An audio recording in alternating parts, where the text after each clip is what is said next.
We Oh, should. yeah, You see it? I can see. Hi, everybody. Hi, world. Hi, Heidi. Hi. Hi. All right, everybody. Thank you for tuning in on this Saturday night with Heidi Vandenberg and myself. Do you want to wait a few minutes till people chime in, or? Yeah, we'll wait. I totally forgot. Maybe I could pull it up on my phone, but I don't have the chat window open or anything like that. That's okay. So welcome to Channel 27, everybody. Jenny and I today are going to discuss a few different topics. We're going to do some readings at the end. I have the birthdays put in already I could see the chat earlier. And Jenny, what else are we talking about today? So I really wanted to talk a little bit about the recent Pedogate/Pizzagate developments. It's really ramped up here, more so like it's getting to a point now where it's completely unavoidable. The Attorney General of in California, in San Diego, was charged with possession of child porn.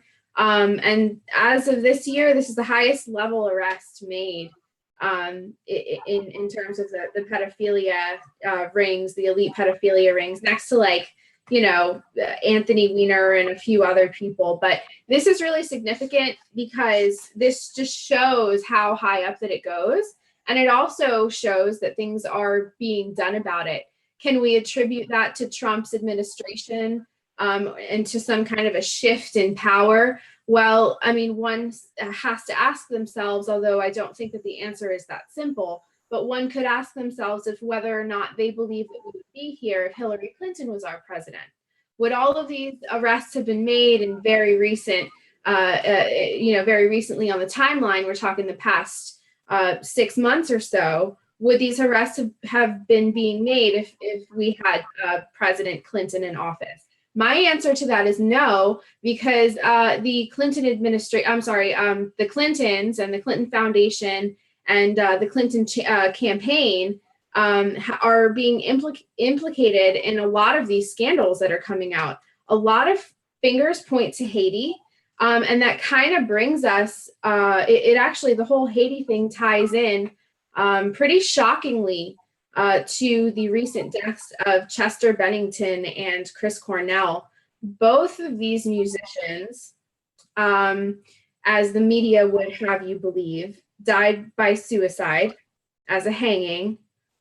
And on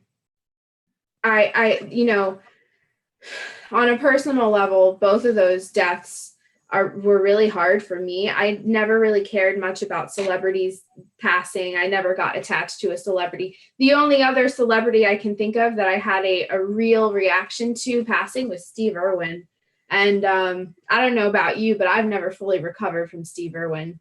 What's wrong? What do you see? I was thinking it just took me for a second to figure out who that was, but then I figured out who it was. You know Steve Irwin, the crocodile hunter. Yeah.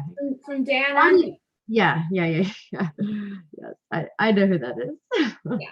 So anyways, I digress. But, Chester Bennington, they said that he was hung. They found him hanging. Within an hour after that news broke, his wife took to Twitter and said that he didn't hang himself and I have proof. And then those were quickly taken down and tweets were put in place of that, saying all kinds of stupid things that nobody with a brain really believes, like, oh, I was just with him for the money. Nobody that knows them and knows their family, no, I don't think anybody would agree that is something that she would say. But however, she would say that something is not right here and that the media is totally misportraying this death. When we have it on good authority that the police are actually calling this a homicide and not a suicide. And so we ask ourselves, why are these people dying? Why are they being found hung? Why are these musicians killing themselves? Well, Chris Cornell was an avid spokesperson, an activist for abused children. And he also did work with a Clinton-associated foundation called aid still needed or aid still required, of which was partially funded by the Clintons, by the Clinton Foundation. So that is another common thread between Chester Bennington and Chris Cornell. Chester Bennington and Lincoln Park, Mike Shinoda of Lincoln Park, actually have, Mike Shinoda currently has a recycling business in Haiti, of which he was given financial aid from the Clinton Foundation to run this operation. So, all I ask of people is to ask questions for themselves. Don't you think this is a little bit strange that these people within, what we could consider insider information, they both did work with the same foundations in Haiti. And then Chris Cornell and Chester Bennington became really good friends. They were best of friends. They were godfathers to each other's children. It was that serious. And some would speculate, including myself, that both of these men were on the verge of breaking their silence on what really goes on. And Chris Cornell and Chester Bennington were some of the most influential musicians. I grew up with Lincoln Park. You know what I mean? That was like kind of my, I'm 28, my generation, that was our like middle school, like early high school sort of thing. And, it was just so anchored within our consciousness, these musicians and their words. And so to lose them is really, it's kind of a trauma. It's a trauma, isn't it, on the human psyche? And then if we dig even further, we see that Chester Bennington was very public and admitted that he was for years, I believe from the ages of 7 to 13, sexually abused by an older boy, a high school aged boy. So there is a very serious history here of abuse, of sexual abuse. There's your motive. There is his reason. Oh, not to mention the theory that Chester Bennington is John Podesta's bastard son. Well, they sure look like it, don't they? They absolutely do. It's crazy. And it's funny, I have their charts up. So let's talk about it. Right now, just whip into them. Oh, I mean, it's up to you, whatever you want to do. What else? Go ahead, keep going. See what you were gonna say. Go ahead, you're up. Okay.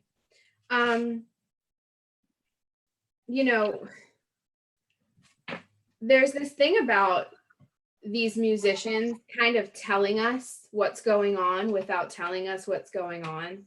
And Right. it does seem like a lot of times we don't pay attention until they're taken. And then we see that they have been telling us the whole time. For example, Chris Cornell's last performance was of what I believe his last performance was a cover, and it was about dying. I believe it was a Led Zeppelin cover for My Time of Dying or something like that. In any case, it was random, and it wasn't random, and it was just strange. And one of his last singles is called The Promise. And essentially what he's talking about are these pacts, these agreements that these musicians make to become rock stars. And so they're given fame and glory and wonderful, gifts of wealth and abundance and all that stuff. But at the end of the day, they really did make an agreement to be taken out at any given time. And, it begs to question, I almost kind of give these people a pardon, because a lot of these agreements, these pacts are made at the time in a celebrity's life when they're very young, very hungry for fame, and they're willing to do anything. And people make mistakes, but just because you smarten up to the way that things are doesn't mean you can back out of your agreement. So I think that, it's really all very tied in here. And I think that they were about to contribute in some way to the exposure of these elite pedophile rings. And Chester Bennington, the prospect that Chester Bennington is actually John Podesta's bastard son, really, if that was something that was to become common knowledge and everybody realized that, Hillary Clinton's campaign chairman was father to one of the most popular and influential, rock bands of the 2000s. It begs to question what else is hiding right in front of our faces. It's right in front of our noses this whole time.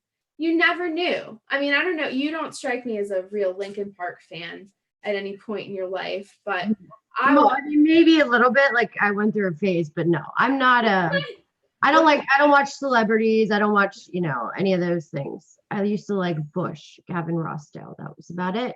Oh, Gavin Rossdale. Yeah. His wife is his ex-wife is a real piece of work. Gwen Stefani. She attends the spirit cooking events hosted by Marina Abramovich, everybody's favorite, interpretive artist, Luciferian whore. Hollywood is just pretty much a cesspool of Luciferian self-worship and pedophilia, and they are helping each other cover for each other, and the media certainly is helping to cover everything up that's going on. I cannot imagine how the families of Chris Cornell and Chester Bennington feel right now, knowing that the media is saying that they killed themselves, they offed themselves, when that that's not what happened to your husband or to your brother or your friend. Like, could you imagine the rage? And so that's the least that we can do. Listen, I'm not an expert on this shit, you guys. I'm not, but I really care. I care an awful lot. And I feel like we owe it to these people, not even to the celebrities that are dying, but to the average person, to like ask some questions and like dig a little bit deeper. People are getting killed to cover something up. Wouldn't you as a regular citizen want to know what they're trying so desperately to keep from us? I certainly would. People tell me all the time, they're like, back off of the pedogate stuff, just enjoy your life. And I'm like, go back to watching Kim Kardashian and like whatever, buffalo wings, I don't care, but get out of my face. Because like, just because they're too lazy to look, or they don't, it hurts too much, it's too painful, like, no more excuses, you guys. No more excuses. You need to be proactive in the facilitation of I was gonna say like the new order of things, but like I mean, I don't know. There's a shift taking place, and I know that a lot of people can feel it, and everybody's kind of aligning themselves with other people that can feel it because we're stronger together. That's really important, is that we're stronger in numbers. You know what I mean? So the more people know about this, the more power we generate. One or two people taking the brunt of it, they're going to squash us and move on like a steamroller, like they've done for thousands of years.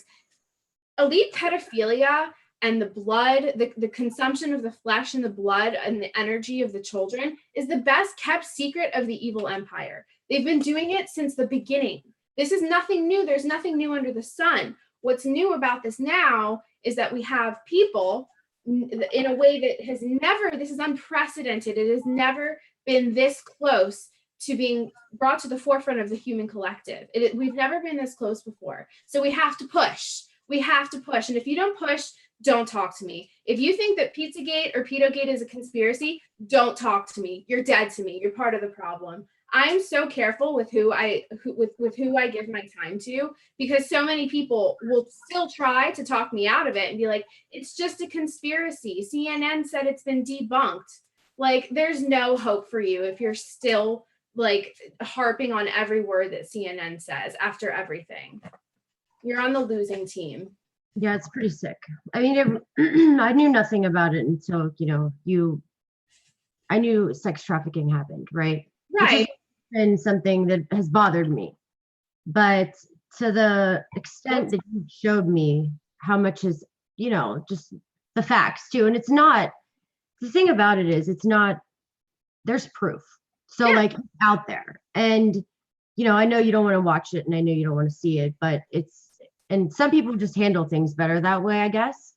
But the truth is it does happen. So, it's sick. Well, here's my thing. Listen, okay.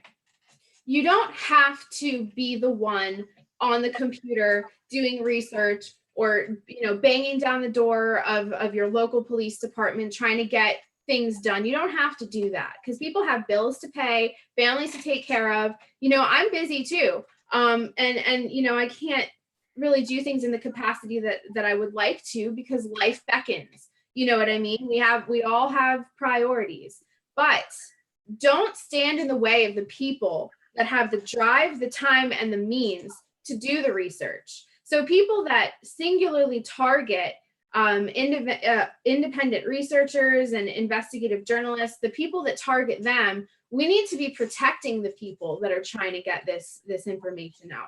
We need to be supporting them, not, you know what I mean? Like, for example, David Seaman, and I have not even spoken to David Seaman. He has no idea who I am, but I've supported this guy from the beginning because I've seen him take he's been smeared up, down, left, and right. And he was really the guy that brought Pizzagate out.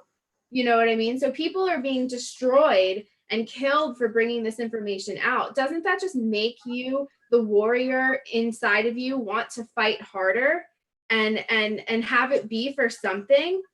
I mean, I don't know. That's just me. This is my button, Heidi. You know, there's nothing that gets me more worked up than this. I know. And it's worth getting worked up for, but no, because I respect that you have, you know, that's so important to you. And I think that, you know, everybody should know and everybody should hear about it. You don't have to, be an advocate for it or whatever. Look, like, I mean, right. Like you don't have to be an advocate, but don't judge the people. Don't stand in the way of the people that are. And this arrest, the Attorney General, God, what is it? Attorney General District. It's not the district attorney. I had all my notes 2 rooms away. Yeah. Sorry. I know. Like totally. And I'm going to like be so mad at myself. Let me just go into their charts. How about I do that? Okay. Who do we Because have? there are some interesting things here that are going on. Okay. When you look at it this way. So hold on. Lord of mercy. Oh my gosh, things started moving. I'm sure that the entire state of California, well, anybody who's paying attention is like, whoa. I'm sure that nobody is really shocked. Anybody that's paying attention isn't shocked. But you can't ignore this anymore, California. California is very progressive, very liberal. And, you know, we need to start looking at the decision makers, the politicians. Oh, Can you see that?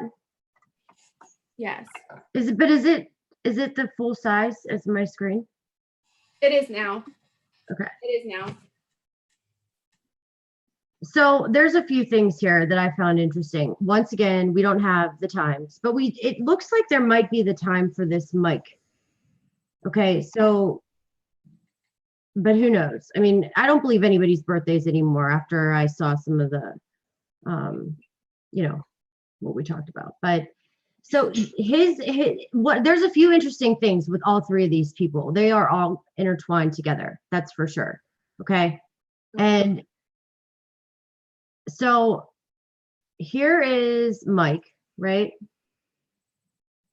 Couple interesting things. If this is, they're all 3 of them are Scorpio moons. Okay. Yes, it's conjunct with Neptune, but a Scorpio moon doesn't necessarily mean, you know, drugs. Like a conflicted moon overdose, you know, that tends to be in like Pisces, I've noticed, right? Wait, who is this? Hold on. Mike Shinoda? Yeah. But I'm just talking about in general, okay? Like the whole subject, because I'm gonna bring up some different points. Okay, sure. Okay. So, you know, when I look at a chart and I see somebody that's addicted to drugs, it's usually their moon is in Pisces, or their moon is conjunct with Rahu, right? Or they're in, it's not typical a Scorpio moon. It's just, it happens, yes, of course, but the fact that all 3 of these guys are Scorpio moons is strange, okay? That's number 1. Also, the transits, okay? Now, if this guy's time's right, Rahu in the first, this chart actually does kind of make sense. I don't know, all over the map it does. It really does. But I'm not going to really stick around with this guy too much because I don't really know anything about, like, I don't know what's going on with him besides he's in the Yeah, no, Mike Shinoda is really not that important. It's mostly Chester, Chris Cornell. Okay, so here's what's interesting. We don't have his time, right? So why I always say we have to look at this from the moon. So his chart from the moon, okay, has a specific pattern that so does the other guys. So Chester's has Mars 8th from the moon. The eighth, so what's the 8th house? Okay, the 8th house is death, right? Yes, surgeons come out of it, right? We know this. I go through this a lot, but and it's an Ardra in the 8th house from the moon. So we got to look at it from the moon, right? And it's like just torment. yeah, Right? there's like I can see this for sure. Not to mention, I kind of made his chart the way I think what time he's born. I think he's a Cancer ascendant, Saturn in the 1st house. That would make sense Because of how he looks. And the only thing, he's got a chin like maybe a Scorpio. So that was throwing me off a little bit. But this way puts Mars in the 12th. Okay. So 12th house, death, loss, endings. So, I mean, that's right there. Mercury, Venus in the 8th house is death. This is his birth chart. This is his chart from the moon.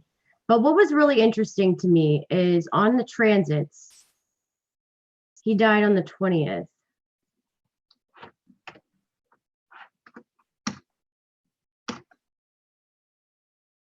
So you look at transits from the moon, and somebody can pass away when you have Saturn going over your moon, or you can go through a really, really rough time. It's just the way it goes. And, you know, I told you, Jay, I don't know if I told you, but the woman that's my neighbor, her daughter died in 9/11, right, on the plane. Right. And I did her chart. I did her chart, her mother's chart, her sister's, the whole thing. And I will say, she had this same thing going on, Moon conjunct Saturn. So there is definitely similarities. It's hard to really get into these because we don't have the times. I mean, so it's completely a bust. But there are certain things that on each of these charts, there are a lot of similarities. And then I don't know. I just it's tough for me to say too much about this stuff. But okay, how about for Chester Bennington? I know it's hard, but can we look at the paternal situation, like this because the sexual abuse was the big thing for him, and that shaped him. And there's no coincidence. And so this was kind of his soul contract. So I imagine that would be written in the stars. You know what I mean? mm-hmm. I noticed, I see the rape thing. I'm just going to be honest. This is such a weird subject, but if I would see this chart, any of these people, I would have asked them, and if I would have asked them in a reading if they were ever raped or molested. Right. Hands down. Yes, absolutely, I would have. Yeah. Because there's multiple things, you know, look at this is this Chris, right? Yeah. You look at his transits from the moon, he's a Scorpio moon too. Okay. It's interesting. Both, so their moon sign's not going to change. It's in Scorpio. And he doesn't even have anything conjuncted. So isn't he the one that they said did that OD'd? Chester or Chris Cornell? Chris Cornell, they said that he hung himself. Okay, but didn't he say he was on drugs first or something? Which one was on? Like that. I'm sure. Yeah. So there, you know, but just because they said it, doesn't mean it's true. I mean, he has Mars and Rahu conjunct. Okay, once again, 8th house, right? Because we're looking at from the moon. 8th house, Mars and Rahu in his 8th house. Death. Yeah. Mars, Rahu. I mean, it's there. I mean, this is just about as broad. Like this is as generic as I could possibly say it without having his time, because it's just a waste of my time and your time, and we should be doing readings. You know, it's like that's kind of how I feel about it, because we don't have their times and it's too hard to even do. But long story short, there's definitely something going on. You could see he was going through a rough transit, whether he was killed or whether, you know, whatever happened to him. He just doesn't look these two guys don't look suicidal. No. Okay. Suicide, I tend to see suicide comes out of a 12th house. Yes. They want to escape. They want to let go. They Yeah. want to get out. They're trying to figure out how to get out. Not 8th house is more, you get murdered. Yes. So And I really think that that's what we're looking at here. I think that both of these men were murdered. I think more specifically for Chris Cornell, I think that he knew that it was coming, because he was well aware of the contract and how it worked. Some people would argue that this death was actually the final step in elevating him to a pre-designed, pre-designated rock star legend god status, and that this is all part of a grand evil plan, of which is the nature of it, the essence of it is black magic, it's witchcraft, whatever you want to call it, but it's not good. And certainly it's part of the programming. And where Chester Bennington is concerned, I think that his big thing was the exposure of the pedophilia. I can only imagine, upon realization that you are this evil man's child, the emotional, physical ramifications that type of data would have on one's being. So I certainly can understand his torment and empathize with him there. It really does beg to question what is so dire, what is so damning that is being covered up. People are being slaughtered left and right, ritualistically and sloppily all over the place. People are getting gunned down on the beach, actually not too far from where I live. An attorney last month was shot dead, execution style, and he was found on the beach. Hollywood Beach, I believe it was, and he was actually investigating DNC fraud. Down here was researching about stuff going on up in DC. So listen, and also I'd like to acknowledge the fact that where a lot of these deaths are happening, which is South Florida. South Florida is as close that you can get in the continental US to Haiti and to a lot of those islands. So this is a huge go-between. There are a lot of people on the ground here protecting interests of the elite and their operations in places like Haiti. A lot of things go on in Haiti. This organization called Aid Still Required.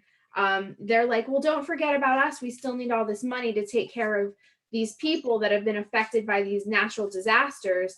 And it really makes one question whether or not these people are being helped or if they're being victimized and the children are being trafficked and controlled, and whether or not these organizations in Haiti are using these kids to produce organs and body tissue for the organ trafficking market, which is a billion-dollar industry. It's an extremely lucrative industry. The global elites need their body parts. They need those the tissue of the children in order to regenerate themselves.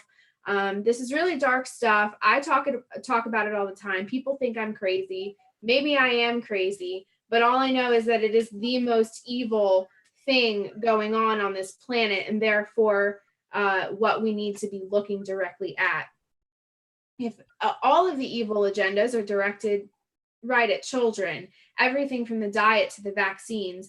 I don't know if you're paying attention, but over in Italy, they have tried to mandate vaccines for all Italian children.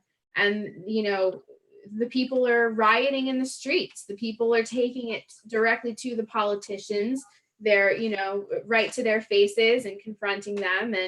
And what's going on in Italy is probably not a far cry from what will be going on here in this country when they try to mandate vaccines for our children here.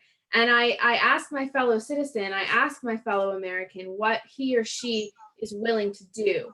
How far are you willing to fight? How far are you willing to go for your freedom? How much do you care about your sovereignty, about your children, about the future of this country? People say patriotism is a wasted emotion, a wasted, it's egotistical, it's limiting. I'm a patriot. I'm an American. I love this country, not because of who's in charge, and it's not the government. North America, I have faith. I have faith in America. I have faith in these people. I have faith in humanity, believe it or not. And I'm a patriot, and I think that people need to fight for their country. We need to fight for each other now more than ever. And I keep saying this with the pedo gate stuff. We have safety in numbers, we have power in numbers, and that's why I keep pushing this every chance I get. I'm going to talk about it until I'm dead, because this is what matters. This is really what matters. The kids. It's all about the kids. Nothing else matters. The Kardashians don't matter, you guys.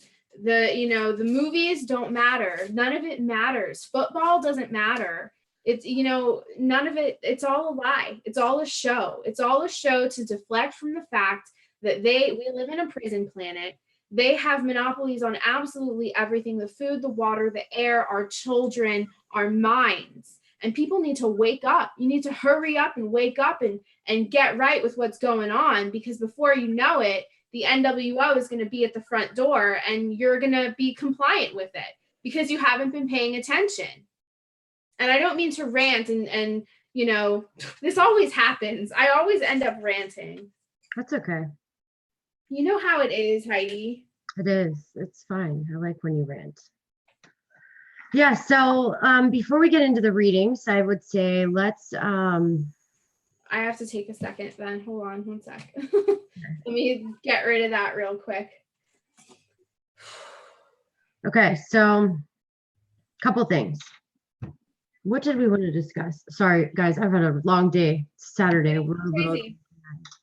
Okay, we are going to talk about our readings. Oh, yeah, we're going to have a contest. That's right. That's what I wanted to say. So we're going to have a contest, and we said last time that we were going to roll out this reading with us two together, and we're working on that. So we have to figure it out. But we're going to have a contest for all of August, and whoever sends us the most subscribers will win. It's going to be like a 2-hour long reading with Jenny and myself. So really long one. It's going to, we'll dive deep into all the different things. So it will be kind of like, it'll be over Skype too. So it'll be right.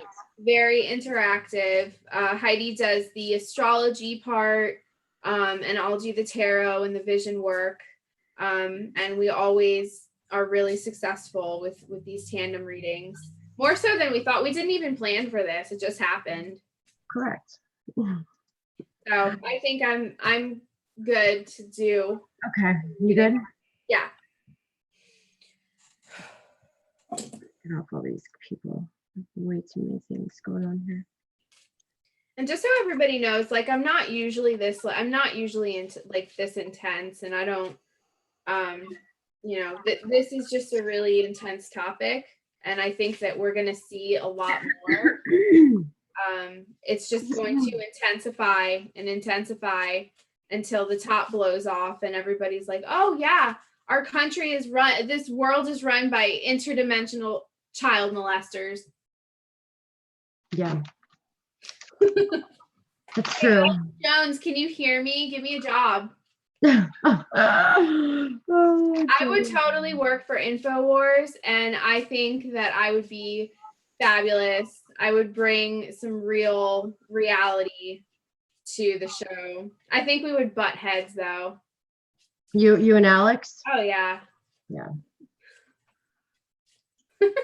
He's so red. Isn't he so bright red? He needs to cool it. Oh, you're so funny. I can't even do this right. Okay, so first chart that we're gonna do is these first two, these times are maybes. So I don't even want to.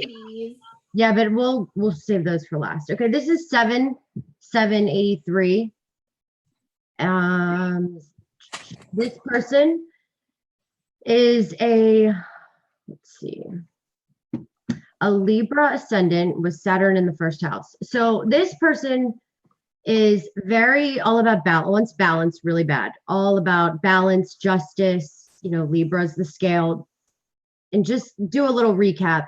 So I know everybody if you're new to this, you're not going to be what you think you are in Western astrology, because this astrology is a lot different. That's why you need your time. Your ascendant is your most important part of your chart, and that changes every 2 hours. So that's how, this astrology works. So when I say you're a Libra ascendant, you're like, no, you thought you were a Gemini, which actually I think you still stay or whatever. But regardless, you're way more than just a sign, okay? Because your astrology is made up of your whole chart. And where you have different planets, there's different houses, how they sit. There's specific houses that are activated. I'm just doing a quick little recap because we have a lot of new subscribers. So, when I'm saying these things, just don't even listen to what I'm saying. Basically, listen to what I'm saying about the personality, right? Don't take notes on this stuff because you'll just get confused. Yeah. So I just say it so I know it in my head, because I'm pulling these up on the fly too. So when you get a reading with me, obviously it's a lot different. So I study a chart an hour before I even do a reading. And then the readings are about an hour long. So this is literally me pulling something up on the fly and just seeing what jumps out to me. So I'm going to say it could be this, it could be that, but I'm going to just tell you what I think, sticks out to me the most. So Saturn in the first house can make you grow up kind of fast. You'll age nice though. So what will happen is you take on a lot of responsibilities, and there's a lot of fear. Okay. You get, I would say, nervous a lot, or you're uneasy about things, or you worry a lot, or you worry too much, because Saturn is fear. So it's also strength. I mean, you could be in really good shape. You could be, Saturn usually in the first house makes you thin because it's in your first house. Or it can make you very conscious about, your health and, what you do. So another thing about you, I would say, that's sticking out to me big time is your moon is in Rohini. So with your moon being in Rohini, you worry about money a lot. Finances, I would say, is probably something that's always on your mind in some way, shape, or form. You might have people that are jealous of you, because Rohini is a nakshatra that is a lot of times people get jealous of you. Just does you really can't even explain it, just the way it is. Yeah. Or now I would say this nakshatra is one of out of all the 27 nakshatras that I talk about, this is one of the most creative. There's 3 that are very, very creative. So I would say you're very, very, very creative. I mean, Rohini's always looking for pleasure too. So, you're gonna like your house you're gonna like your house clean. You're gonna like things nice and orderly. You're gonna want nice cars, nice things, nice. This is just the way it is. And then you're gonna look for a spouse or a partner that has that as well. Now, I'm not saying you're all materialistic. It's just a lot, this is all about using your creativity too. So lots of real estate agents come out of Rohini, I've noticed, or designers, people that design things, because they're very creative. Okay. So I wanted to chime in here too. I do a pretty simple past, present, future, because similar to Heidi, the way she does her readings is, right off the fly like this. We can pick up the things that pop out, pull some cards and jive with it and see how things flow. But really, we get way more in depth, and it takes about an hour. I've never stopped reading at an hour. It always goes over because there's just so much to talk about. But this individual, I just did a past, present, future with some supporting indicator cards. And what's interesting is that it goes from a queen to a princess to a cup card. And so I think, okay, so what I'm kind of getting from this is that this person is currently undergoing a serious rebirth, a real kind of, I don't want to say a reverting, but kind of getting to re-experience a part of themselves that they haven't been in touch with in a while. So this is somebody that's kind of, it's a lot, the word that comes to mind is spontaneity. So, but I think that that's new for this person. I think that that's kind of a current thing going on with this person right now, is that something happened, something's going on right now. There's some kind of a conflict here indicated by a couple sword cards. But there's some kind of a conflict going on here. and I believe that it is a matter of the heart.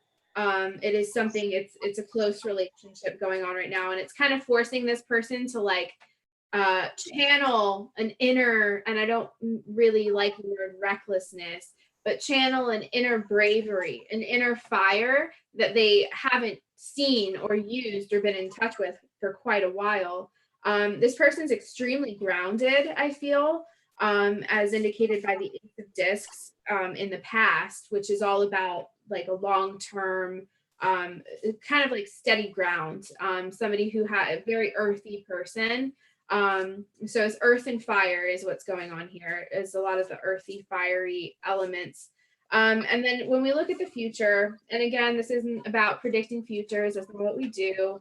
But it's more about, the bigger picture and themes going on. It does look like there is a newfound emotional endeavor of sorts taking place. It looks as if what this is in regards to a matter of attachments, and kind of this person has been let down a lot. And so they're like putting themselves out there in a way, emotionally, in a way that they haven't in a while.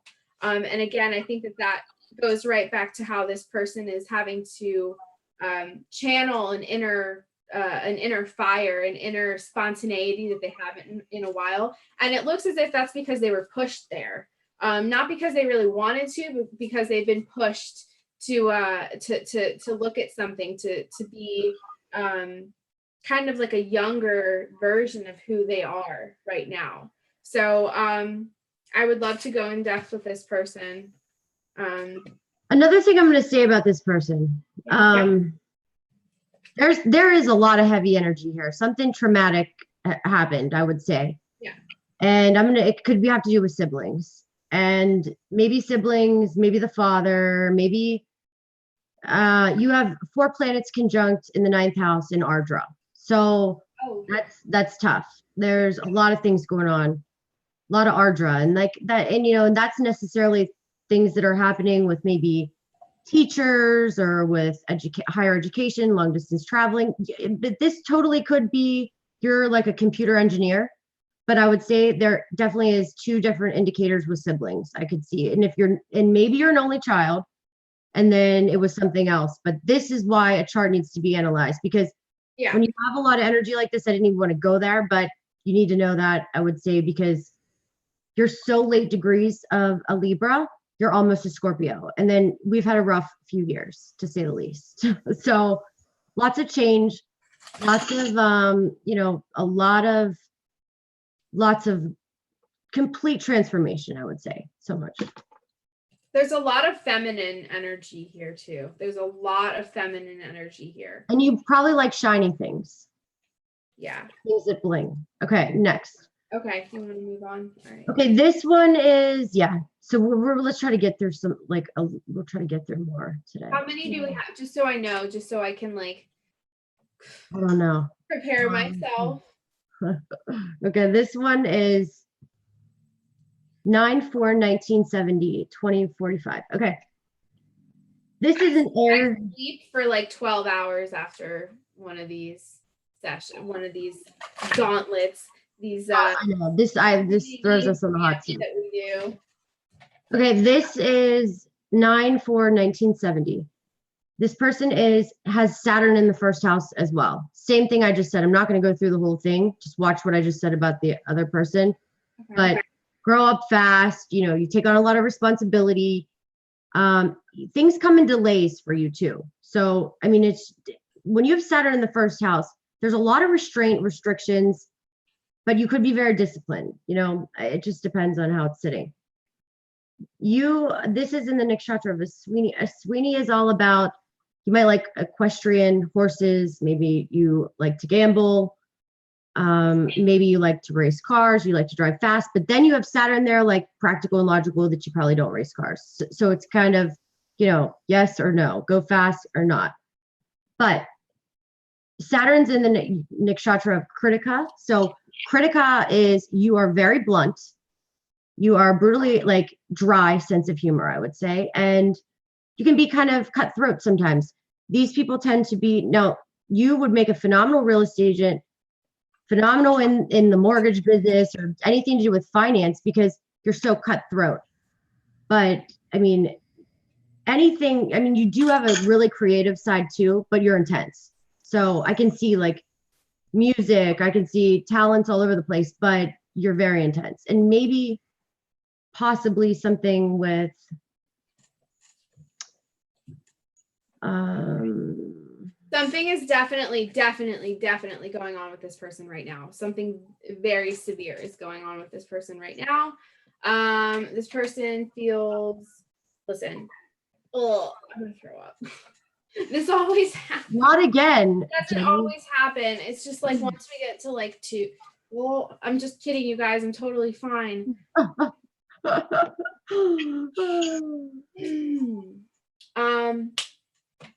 It always happens to you when you have a heavy chart. Yeah, is it a heavy chart? Because I can't see the chart, but this person go like I'm gonna like pass out. This person's going through it so hardcore right now. I'm gonna choke. Okay. So, well, no, it's my choker's too effing tight. Is what it is. I broke it, and then my husband fixed it, but it's like too tight. Okay, so listen, this person is dealing with some issues regarding patterns that they're like, I can never, I'm never gonna get out of this. I'm never gonna change. I can never break this habit. This person's isolated. This person is internalizing hardcore. I don't want to like name the cards that I got because like unless we have a session, I don't want to like freak this person out.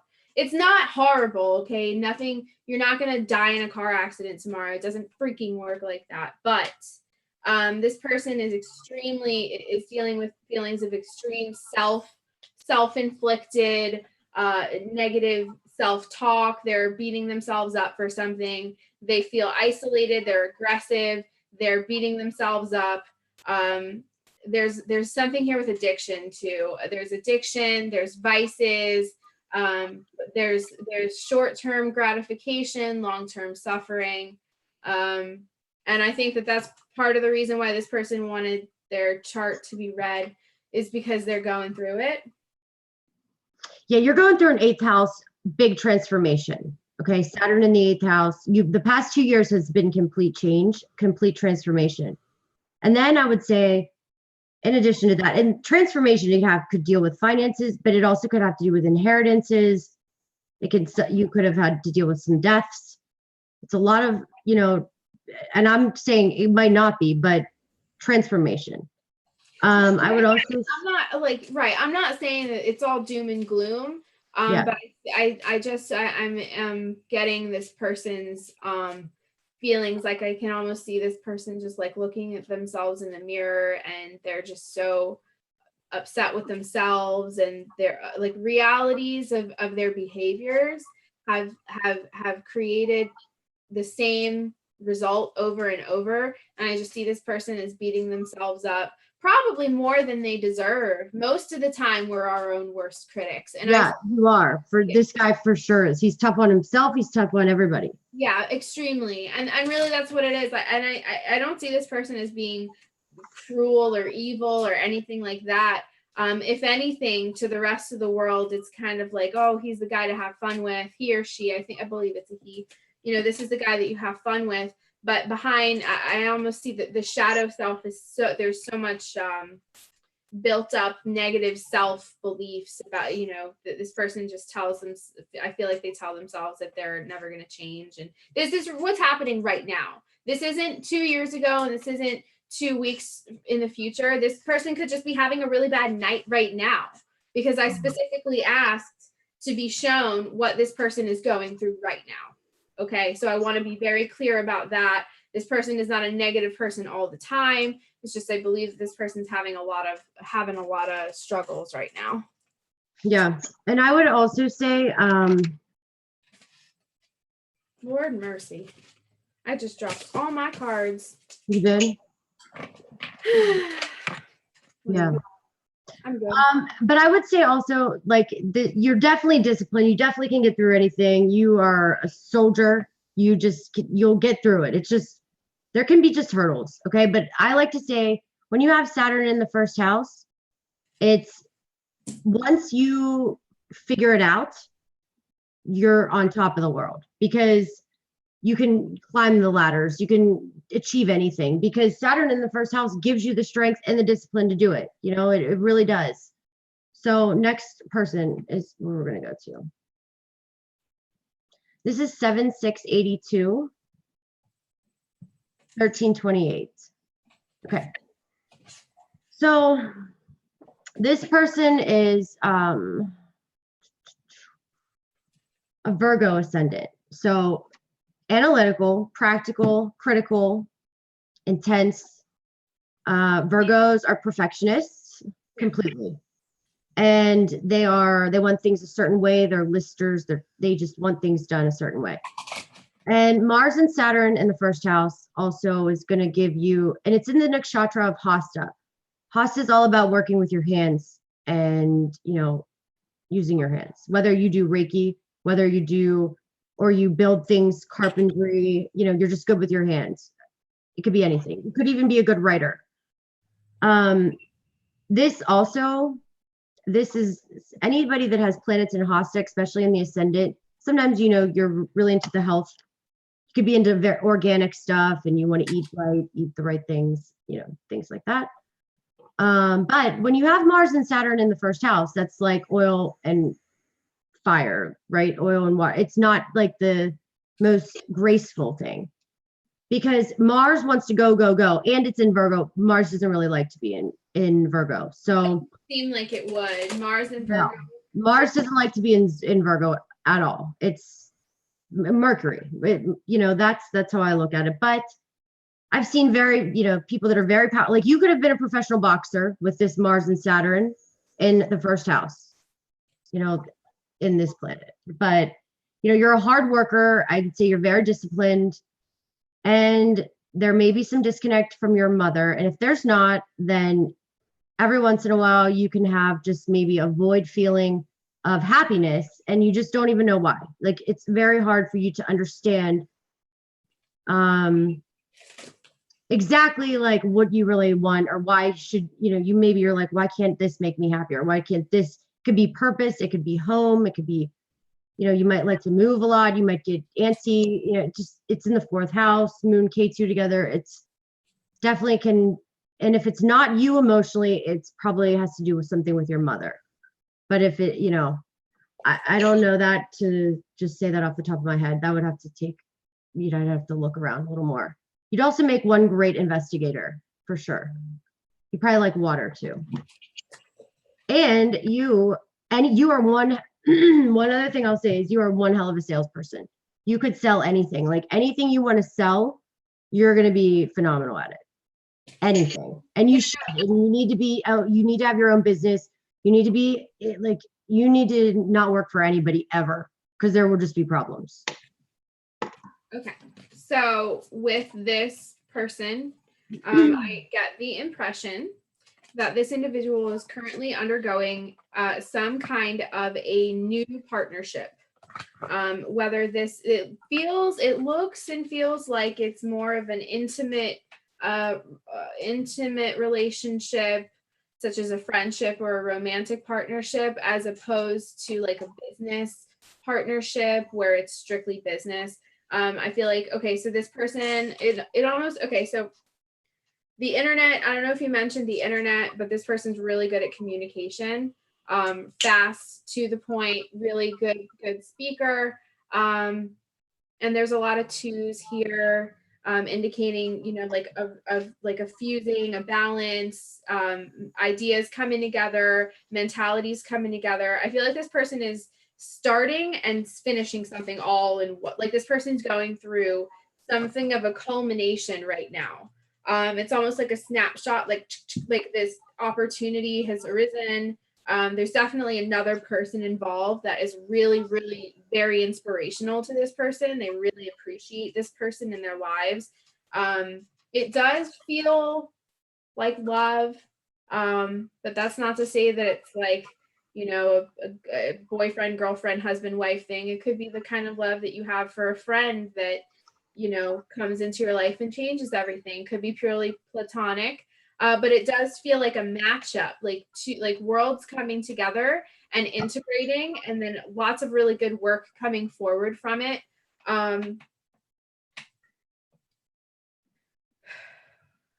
feel like it has something to do with some kind of a structure, some kind of a network, where there's like one or two people in charge, and this person might have like started a business with someone that they like, so it could be a business partnership, but with someone that they have a really close personal relationship with. So I don't know if any of that resonates. I can't speak to this person currently. I don't have the chat box open. Are you seeing people's comments, Heidi? Yeah, but nobody's like really saying much to like what we're saying. I'm just seeing a lot of birthdays. I forgot to, well, never mind. I am reading the comments. I'm reading the comments. I don't know why. Okay, so let's go to the next one. Oh yes, I know which one. Hold on, let me put this one in real fast.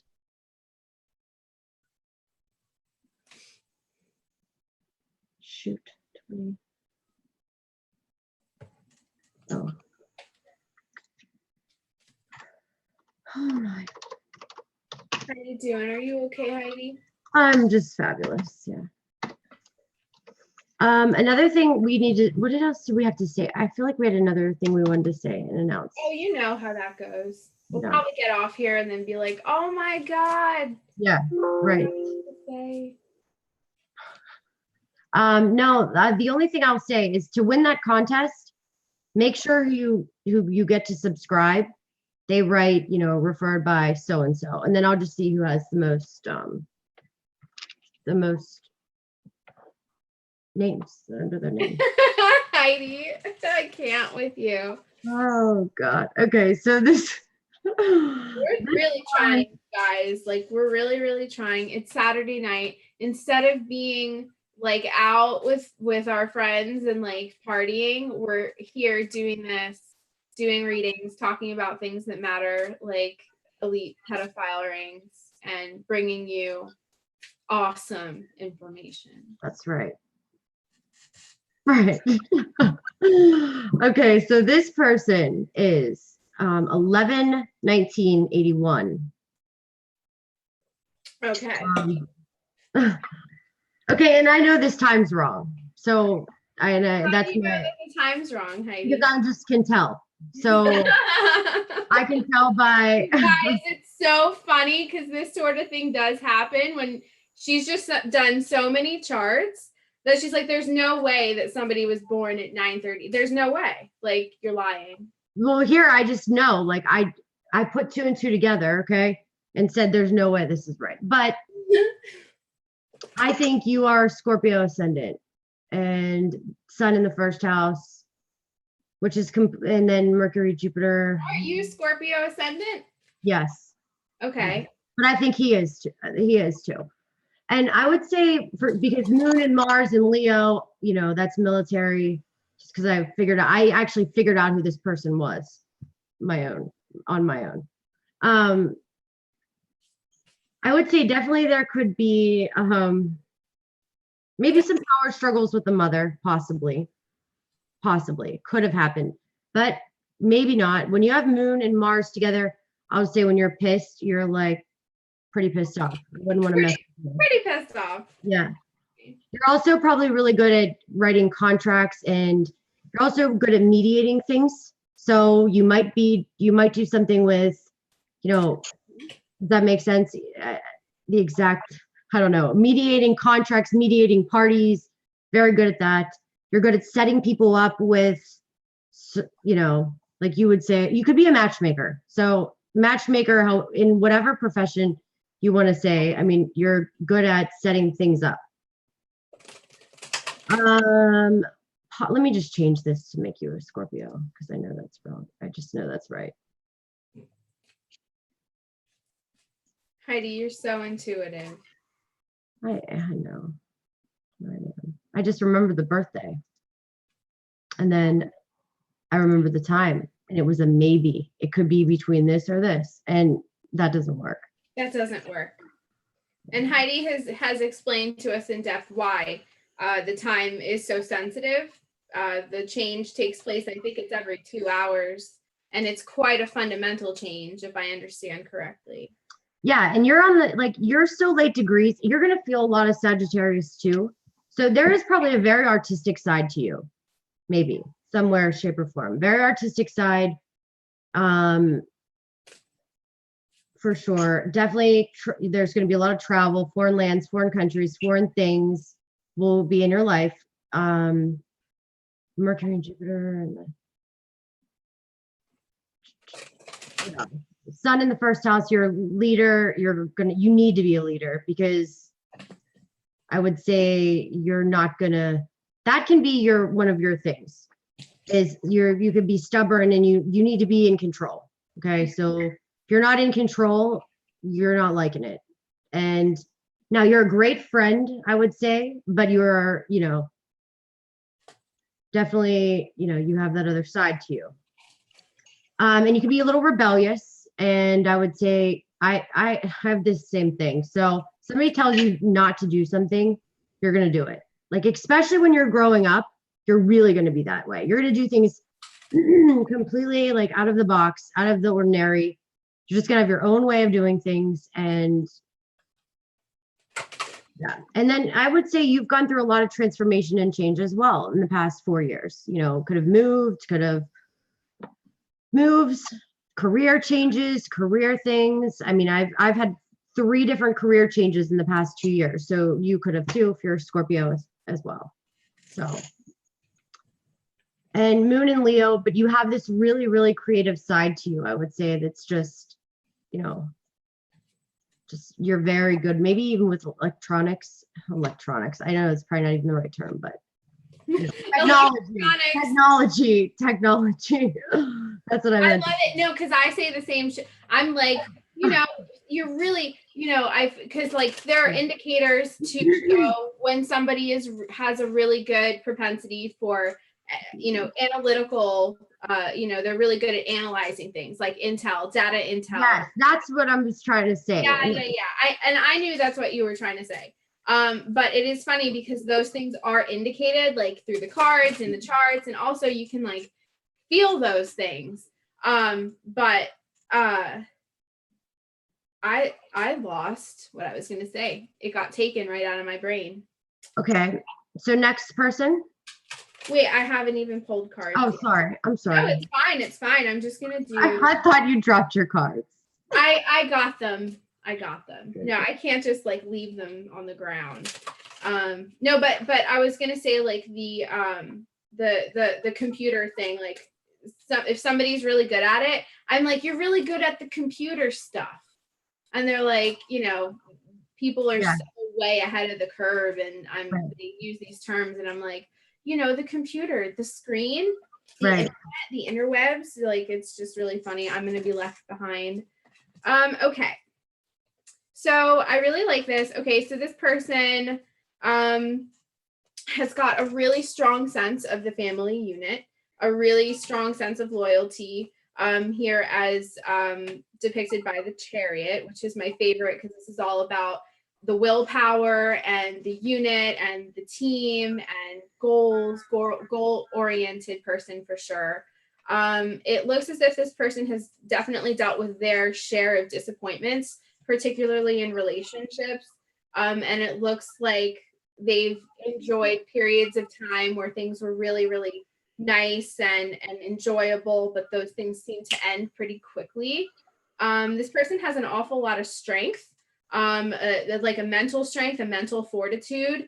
And you did mention something about the mother. I actually think that the mother, as indicated here, is actually a really strong, supportive role, whether that's for better or for worse. The mother, is very influential. That could be both things. So a mother can make you believe really great things about yourself, or a mother can be the voice inside of your head that tells you that you're going to fail or that you're not good enough. So it really depends. But for this person in particular, I think that it was definitely the better of the two. So yeah, we can move on if you want. Okay, but Scorpios, let me just say a couple more things. Yeah. Because I really want to hear your Scorpios don't trust anybody. Like it's very hard to trust people as a Scorpio. It's not, you're going to be very, very selective. And if somebody lies to you, you're done. It's burned, right? So, and this is if you're a Scorpio ascendant. And hopefully that we can't spend too much time on this because we don't know if this is the right time. So I would just say very passionate when you have your mind to something and you really, sex is the most important thing to you. You're very sexual individual.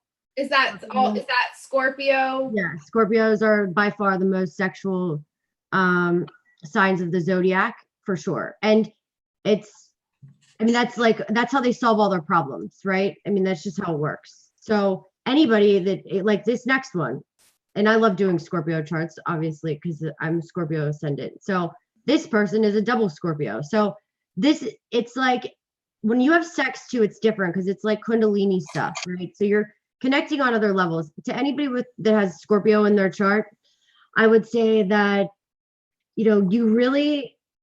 it's not all about just having sex too, like, because we could have sex 24/7 all day long, right? That's just how it goes. But it's more connecting on a different bond that it's Kundalini, because that's how it works. I don't know how else to say it, but that's the truth. And so everybody that I'm talking about is Scorpios. Yes, that's how. I think you know what it is, honestly, since Scorpio has the influence, the domain over the genitals. I think what it is, it's a maturity. It's an emotional, sexual maturity. Some people have plenty of sex and they do not have the capacity or the depth to feel it on a really deep level. They are just, they function totally on that surface brain level, and they never really have that same connection with sex, with what sex really is. And what I found with Scorpios, which is, Scorpios are my favorite people because they're so deep and dark, and I love the sensuality of Scorpios, male and female.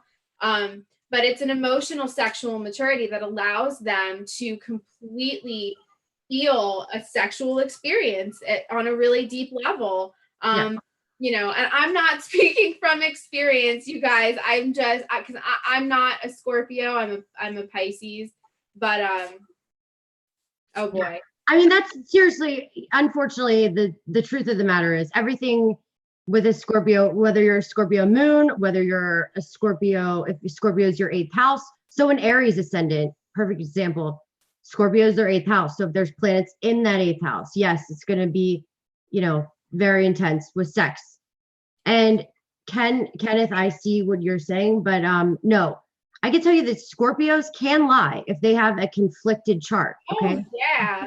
Anybody can lie. Okay. Anybody can lie. I can tell you that Scorpios hate liars. So typically they don't lie, and they are 100% brutally honest and expect the worst about everything because they're prepared for, because they know your shadow. I know this person knows 100% the dark side, and we expect that. So we are smart about what we talk about. We might not lie. We know how to get around things. Right. Put it that way. Okay. And people will tell you everything, okay. So the next chart is Scorpio, the next Scorpio guy or girl, whoever this was, 5/22/1978. So there's the Scorpio ascendant and the nakshatra of Anurata. Anurata is all about being a friend and being a loyal friend. Okay. So there are 3 different parts of Scorpio. There's Vishaka, there is Anurata, and then there's Jesa. So each one has different traits. Vishaka tends to be more intense, more cutthroat, right? They're going to be the more ones that are just, it's their way or the highway, standing up. Now they're very, very transformative. They're on a mission all the time, 24/7. Anurata is more about just helping, right? And being in relationships. Relationships are very important to you. And you have Moon in the 1st house. So you're extremely emotional, like extremely. I mean, it's secretive because Scorpios are secretive and you don't want anybody to know this. And you probably don't even want me to say this right now. But it's true.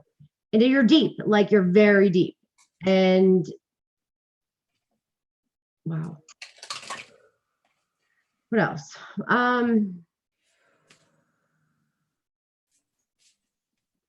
Yeah, this person's chart's a little bit heavy, huh? Yeah, and then you've got Venus and Jupiter conjunct in Ardra. So in the 8th house. So once again, it's like you're a very deep individual. You're very sexual. All that sex stuff, take that and, you know. Well, More. sexual energy is the most creative energy that there is. I mean, sex makes life. You know what I mean? Sex is what creates life and brings it forth into this realm. So, you know, it's an extremely potent driver, motivator for people. And you know, it can be destructive and it can be a good thing, it can be a bad thing. And that depends a lot on, you know, your experiences and your patterns and whatnot. Yeah. Yeah, that's another. So Ken's making some good points here. One thing, like if a Scorpio trusts you, they will be your best friend. They would do anything for you. Yeah. And they'll do anything for anybody else, but they're going to put you on if you lie to a Scorpio, you're going to be put on a back burner. Like they still might talk to you, but you're nothing. Like right. when a Scorpio is done with something, they're done with something. Like I set lie to you. Yeah, like I set my ex-fiance up with my best friend. Like that's done. You know, and it's like I finalize things. Yeah. So it's not even just out of, and these people tend to have this Nikshatra, I would say. You could have addiction problems though. There could have been some, you know, addiction things going on. And then not just, I always forget the 8th house can be addictions too. Or gambling or whatever, but you're probably fine. But you're probably fine. You've had a rough few years because Scorpios have had a rough 4 years. And the past 2 years have been more like tired, figuring yourself out. Saturn's been through you. So I'd actually be curious to know if anything traumatic happened to you because Saturn was conjunct on your moon. So anything traumatic or anything happened with the mother, anything like that.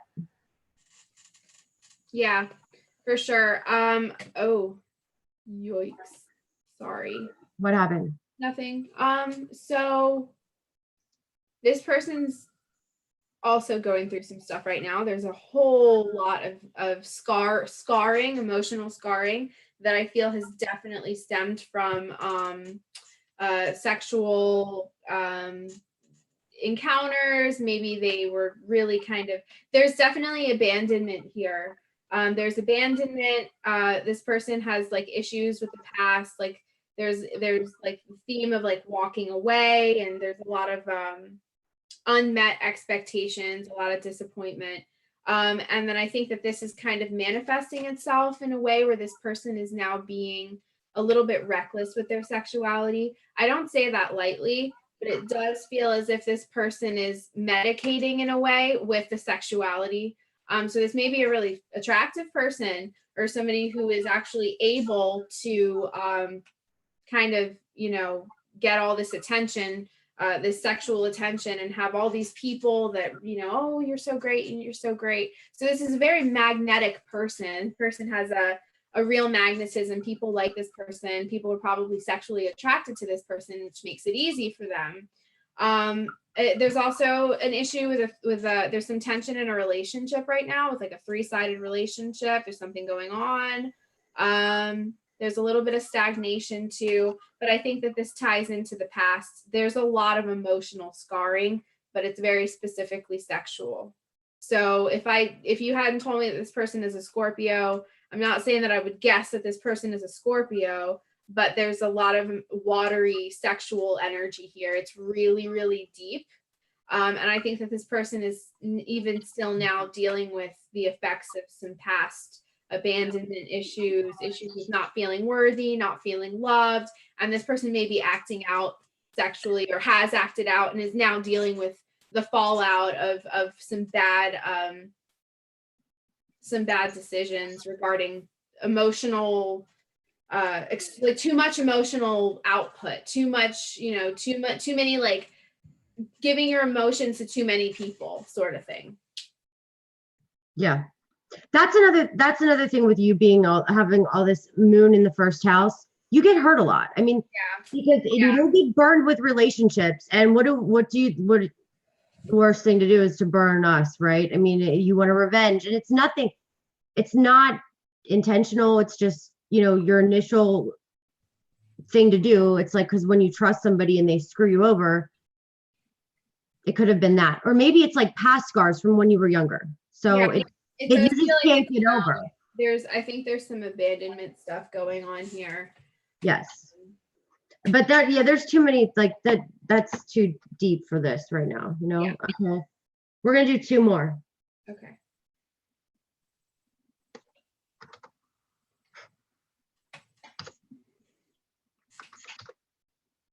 Shoot.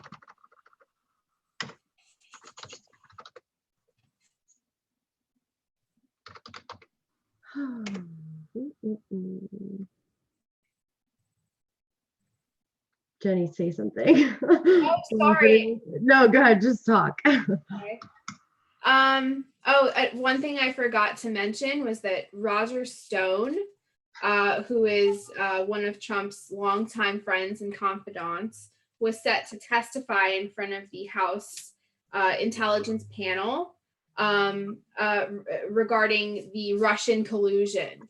So he was asked he actually asked to testify, and he wanted it to be publicized, but they said no. And even further, so he was supposed to testify last week, and because of a radio rant that took place, it has been postponed.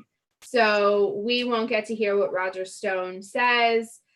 He hasn't said anything yet to the House Intelligence Panel, but we know that he was going to purposely and deliberately refute the statements made by John Podesta in his testimony, because we know that John Podesta, when questioned about the Russian collusion, simply just lied repeatedly over and over again. Nothing that comes out of his mouth is truthful at all.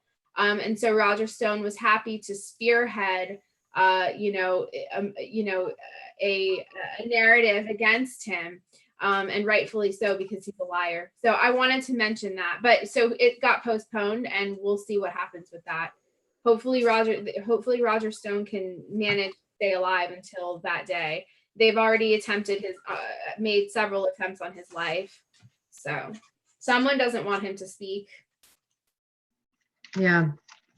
All right. This is fun. Yeah. This is a good one. Okay. Oh, gosh. Okay. This is 7/8/86. Okay. Okay. This is a Libra ascendant.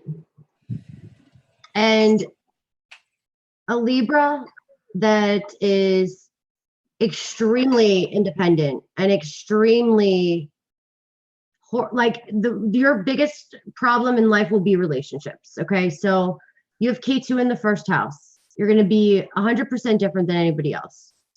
And what happens when you have K2 in the first house, there's a part of you that you always feel lost. Like whatever you're doing, you just feel lost. You could be selling homes, you'd feel lost. You could be, this is more, I would say, negotiating. You're a good negotiator. You have to be leading. You have to be doing something that you're in charge, or else, you're just going to feel confused. So you'll get into the wrong relationships with the wrong people, and you like your space. So what happens is you'll get into this horrible relationship, it'll get all screwed up, and then you go back, put a flag, realize that it's almost easier to be alone, right? And also when you're growing up, it's definitely tough, because it's very, very, very, you're always you're like bullied, or something weird will happen to you that, it's a very smart, intelligent, brilliant child that has a traumatic situation usually that ends up making you feel completely awkward, lost, and like an alien, right? And then you just don't know what you're supposed to be, because you feel like, oh my gosh, am I supposed to be like this? Am I supposed to be like that? Am I supposed to be like this? And then what happens is, once you grow up and as you get older, it changes. You learn about yourself more. You try different things. You try different people. And you're going to date all types of different people, older, younger, foreign. You're going to be attracted to everything. But relationships are going to be your struggle because you'll get annoyed easily in relationships. Somebody could chew wrong. You're just get annoyed. This is just little things that will just always happen. And as much as you're supposed to be living a life of moksha and letting go, because that's what you're supposed to do in a way, learn how to balance relationships and letting people go and letting it go. Moksha, more so materialistic stuff. It's like you don't care about it, but you worry about it, So it's this very weird, I could talk about this for days, but it's just this really weird imbalance. Like you want nice stuff, but you don't, if you had everything, that doesn't mean anything, right? So the best thing to do for you is to learn anything that has to do with investigating, truth searching, detective work. I mean, this is going to be stuff that will soothe your mind. Yeah, it's funny that you say detective work because I pulled the card, this card here, the Hierophant, aka the Pope or the Mentor, whatever you want to call it. In different decks, it's different things. But in my deck, it's the Hierophant. This is all about the group, the collective mindset, as opposed to the individual mindset. So this person's tied in with a group right now. It's very specifically, it's male. Okay, so it's not like a group of women. It's like this card for me. It feels like like this person is kind of with a whole bunch of other people right now, either online or in. Can I chime in on that? Yeah. Do you think it could be like the anti-Trumpers? Do you see that? Like people that are anti-Trump, the other side, like more into the liberal side, I would say. Is that something? Well, yeah. I mean, I would say yes, because it's also the I just bent my card. Oh, I'm pissed. Okay. It could be because the indicator card, the 9 of Cups here, is all about its happiness. So it's almost, to me, it feels like this person is like, it could possibly be that they're blissful in this ignorant standpoint, and it is very much hive mind as opposed to an individual thinker. But it could also be that this person is like working with other people, like some kind of a spiritual workshop or some kind of a group of people that are studying a certain type of belief system, like people that are really into Thelema, or people that are really into, going out into the woods and tying knots. It's very specific about a group of people that have a team mindset. And this person is pretty satisfied with the way that it's going right now, but it does look as if the illusion is going to be shattered. And I'm not saying that what you're into right now is an illusion or a lie, but it does look as if there will be a transformation taking place here shortly that will completely kind of interfere with your predisposed beliefs about something. So it's like, I kind of do see you as being kind of happy, go lucky with things, but you know that there's a bigger picture, and you know that this is wherever you are right now with things, it's temporary, and that truth is coming out, and then it's going to change you, fundamentally change you. There's a lot of change coming your way. There's definitely it could be friends. It could be friends. It could be friends. Yeah. It could be, It could be a group of friends that is established. They've all been friends for quite a while. There's like a system. Everybody has a role in it, and that you're happy, comfortable with it, comfortable with your setting. But comfort isn't always conducive to growth. And I think that what this person fundamentally is striving for is growth, is spiritual progression of some kind. And so they're kind of going to have to be faced with a choice about whether or not what they're doing, or if they're doing everything that they can be doing, or if they're doing things that they shouldn't be doing on that road. I mean, the Death card came up, and in this context, it looks like it's more about metamorphosis and kind of a shattering of illusions in a way that it might not be all that comfortable, but I also think that this person is kind of expecting it at this point. Yeah. Last thing I'll say that for you, just one other thing. Just be cautious. Like for the next in your career or your work or whatever you do, because you are a Cancer moon. Okay. So back to your chart a little bit, because you are very, very, very emotional, right? So even though you're like unemotional and you can put that wall up, you can be very emotional, especially maybe with your career, maybe with, you might be very passionate about this. You might be a good writer. You might be a good, I don't know, anything like that. But, or, you really do want to help and heal people in a way. And just be cautious because Mars and Sun are conjunct exact on your natal moon. So I'm going to tell you that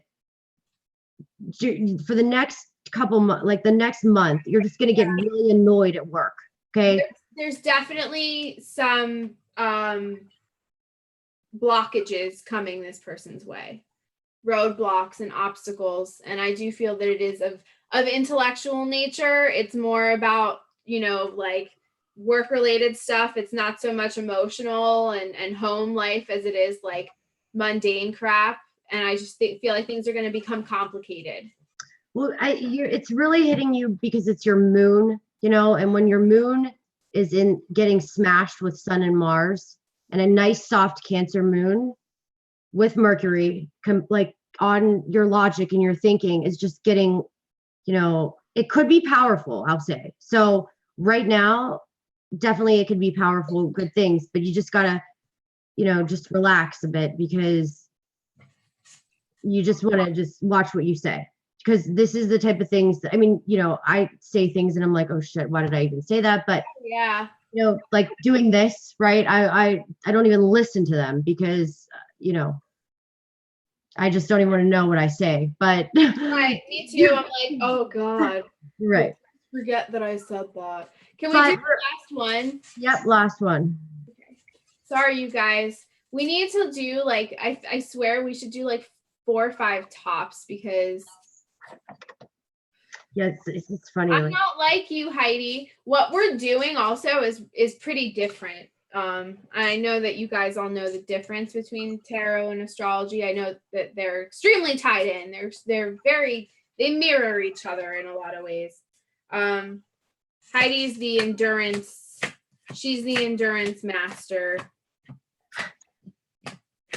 When I get when I get on a roll, I could go all night. That's the problem. Like my head is pounding. Right. All you people, I'm getting all your emotional runoff over here. I gotta go take a shower, go clean my energies. I'm just kidding. I love you all. Thank you guys. First, like I want to just formally thank you guys for trusting Heidi and I with your birth information. And, even though we don't say your names and stuff, we get into really real stuff, all kinds of darkness and light and everything. And we're not afraid of it. And thank you guys for not being afraid of it, because it's our honor and our privilege to be able to do this work for you guys. Wouldn't you agree, Heidi? Do you notice that my shirt is the zodiac? No, I didn't. It is. Yes, you're right. It is. Can you see it? Warped.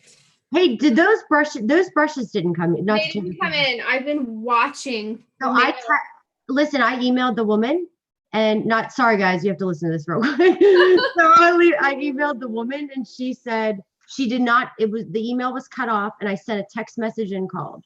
So I feel like that was does that ever happen? Could that have been a hoax? Oh my God, I don't know. It's possible. I mean, where did you find those brushes? It was a post on Facebook. It was a post on Facebook. Heidi was so kind, you guys, and she bought me a set of Game of Thrones makeup brushes that I really wanted. And if it's not real and it's a hoax, like I will seriously burn. Yeah, we'll have to find you new ones because maybe they don't even exist. They might not even exist. I know that was probably a totally fake. I mean, 100% fake. That's so funny. That would happen. Mm-hmm. Too good to be true. All right, I need this one person. Here we go. 6. I mean, who doesn't? What Game of Thrones fan doesn't want to perfect the contour with a brush with the sigil of the Targaryen on on it. 6266. I need you to put in the Elizabethtown. I need to know where's Elizabethtown? It's not coming up. Elizabethtown, New Jersey. Help. Somebody help us. It just guessed New Jersey. I can't stop dropping cards. This is ludicrous. Oh, shoot. Come on, guys. 6266. No, I gotta find it. Is it okay? Elizabethtown, Illinois, Indiana, Kentucky. I think it was Kentucky. Was it Kentucky? I'm just gonna go with Kentucky and hope that I was right. Shoot. Oh, Tennessee. Tennessee. Okay. I don't even see that on here, so that's a good thing I asked. Okay, Tennessee. No. It's not in here. There's no W in town.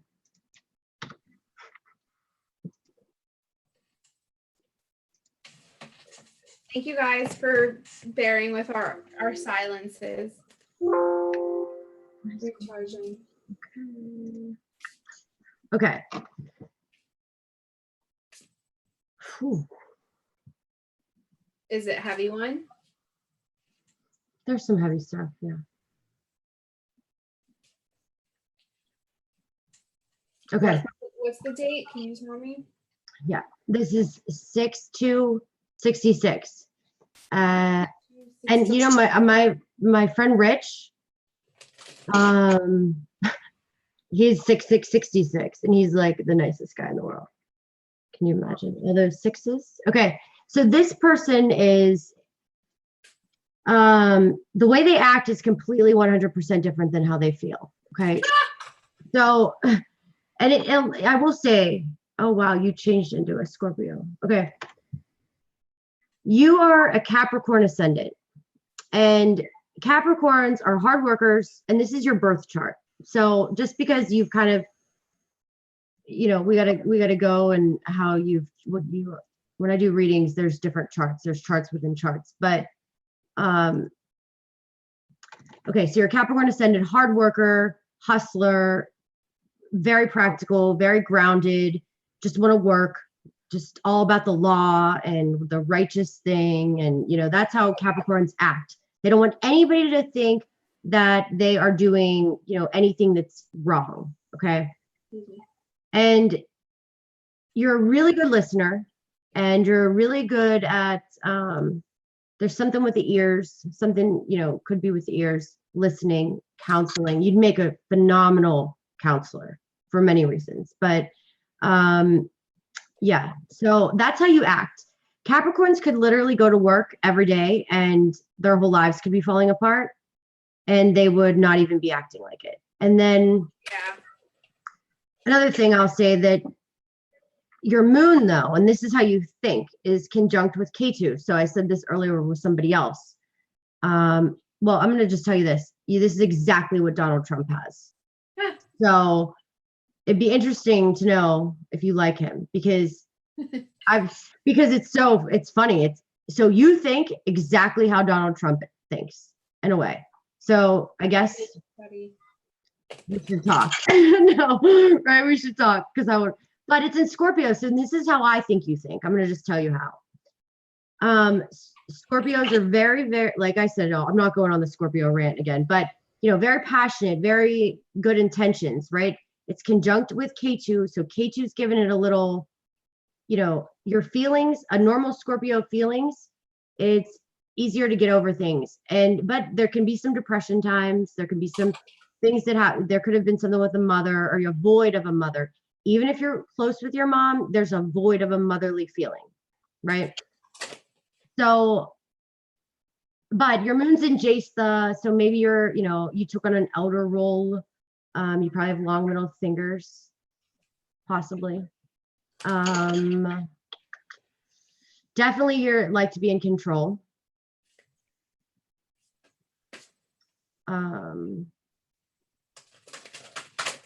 But moon and K2 together it's tough sometimes. But once you master this, and this is mainly more so growing up, But once you master it, you can really, really, really help a lot of people because nothing really surprises you.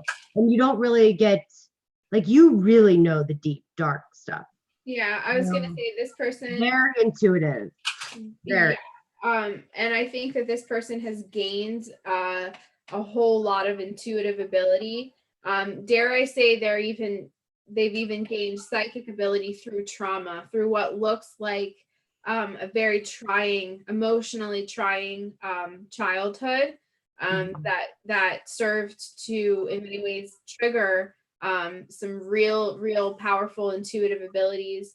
This person, I think they've experienced real abandonment. This has actually been a card that's come up several times this evening. And for me, this card is all about, somebody walking away, somebody not caring enough, giving up, walking away.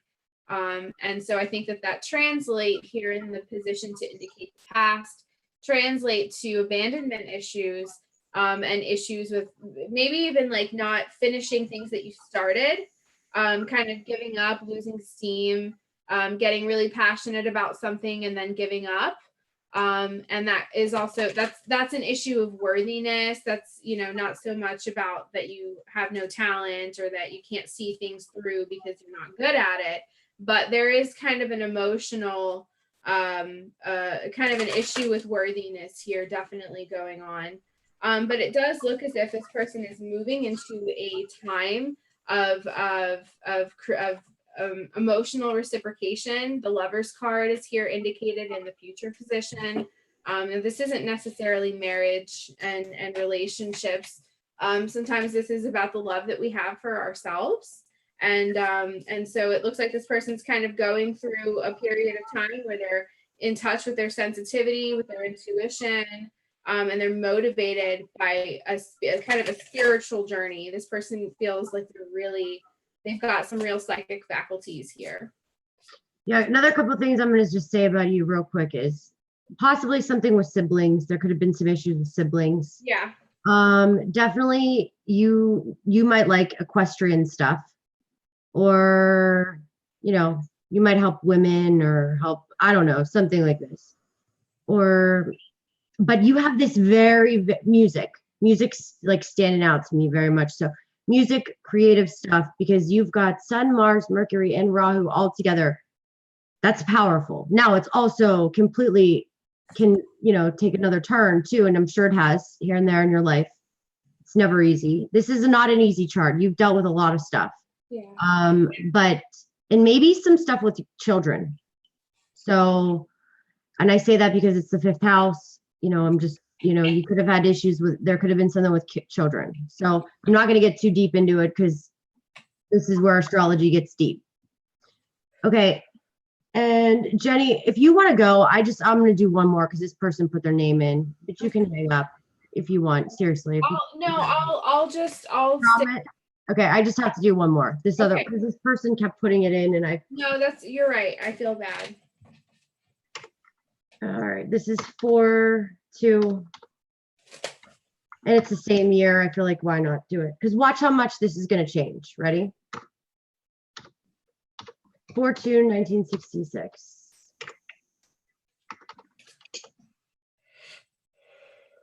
Oh my gosh. 7:33, is that AM or PM? Was it AM? I think it was AM, yeah.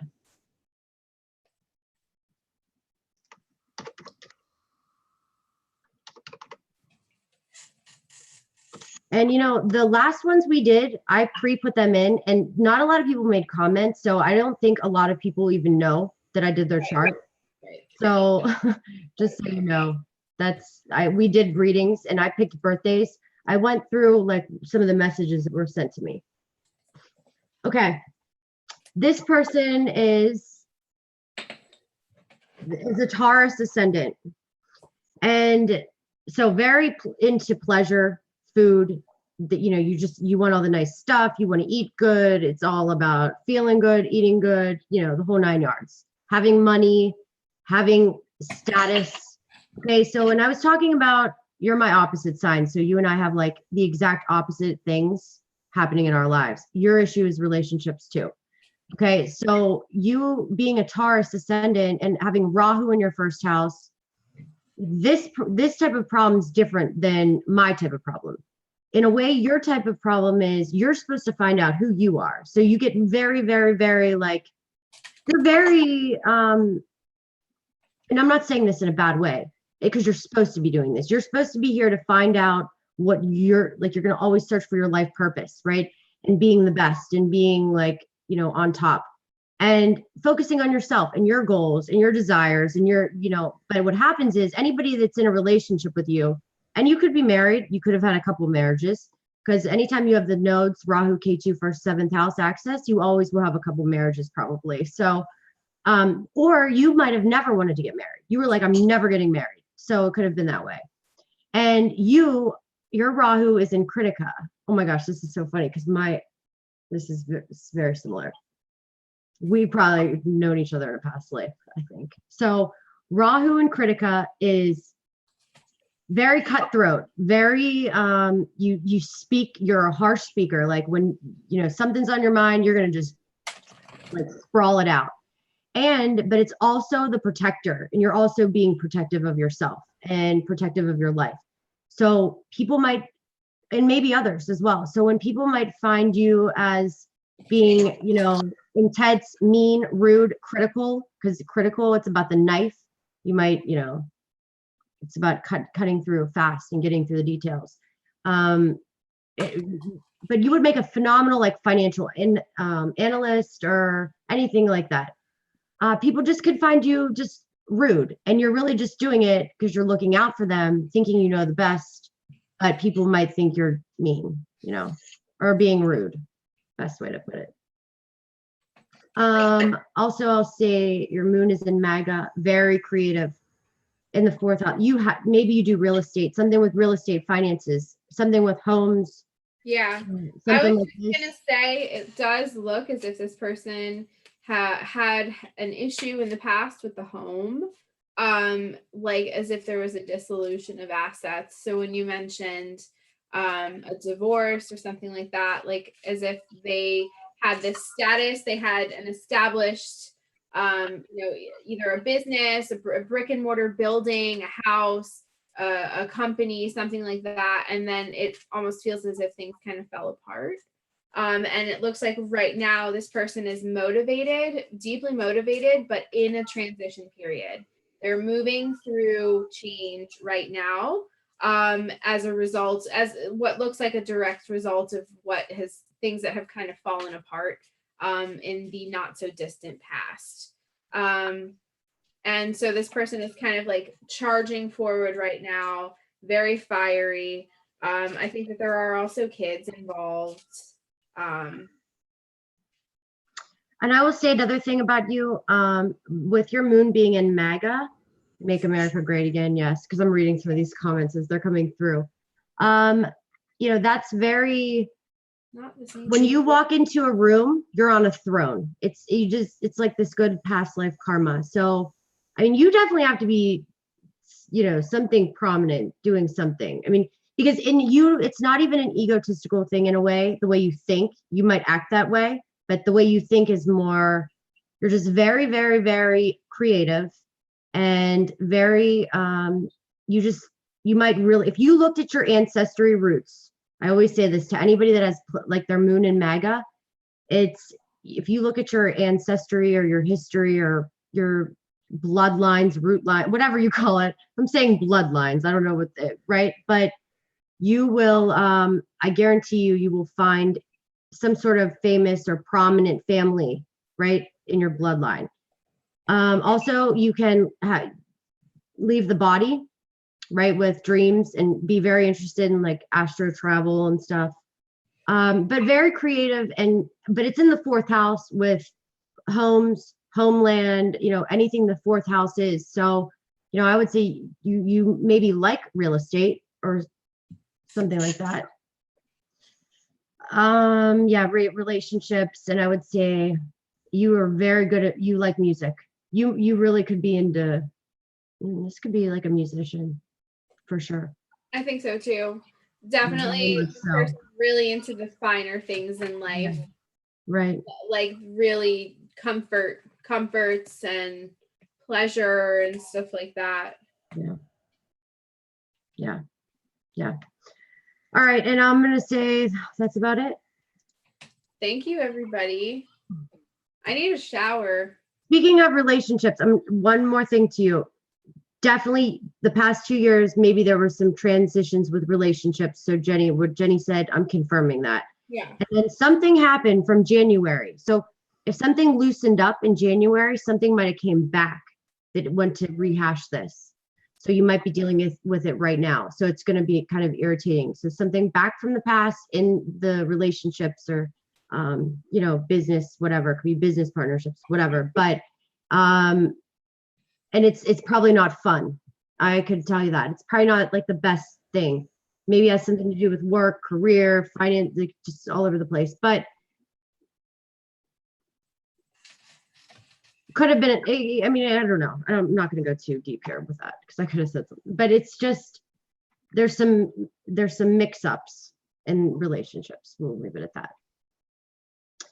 Okay, guys. Well, thank you for watching, and I hope we helped to book a reading with Jenny. It's moonstonemusings.com. And then for me, I'm 3 weeks booked. So, I'm going through them as much as I can. I have a career. I sell homes. I do real estate by day. So I only have a small amount of time for readings, and I do readings every night and on my days off. So, our information's all over my webpage or all over the YouTube and all over the YouTube. All over the YouTube. I don't have a channel of my own. Just in case anybody is wondering. I don't have my own channel. Heidi is generous enough to have me as a frequent guest on her channel. I'm on the Leak Project every now and then. Actually, Heidi and I go on the Leak Project pretty normally, pretty regularly now. So you can find us over there also. And I just wanted to say for everybody, like, I love readings, doing readings. This is what I'm good at. This is what I love to do. But my real passion, my real hot point is the elite pedophilia, the exposure of secrets.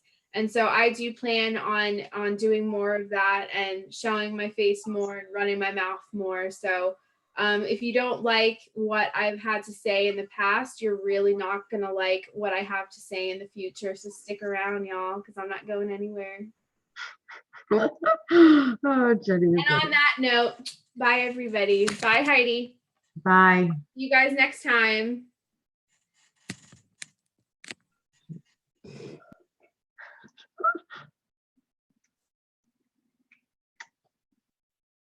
Oh.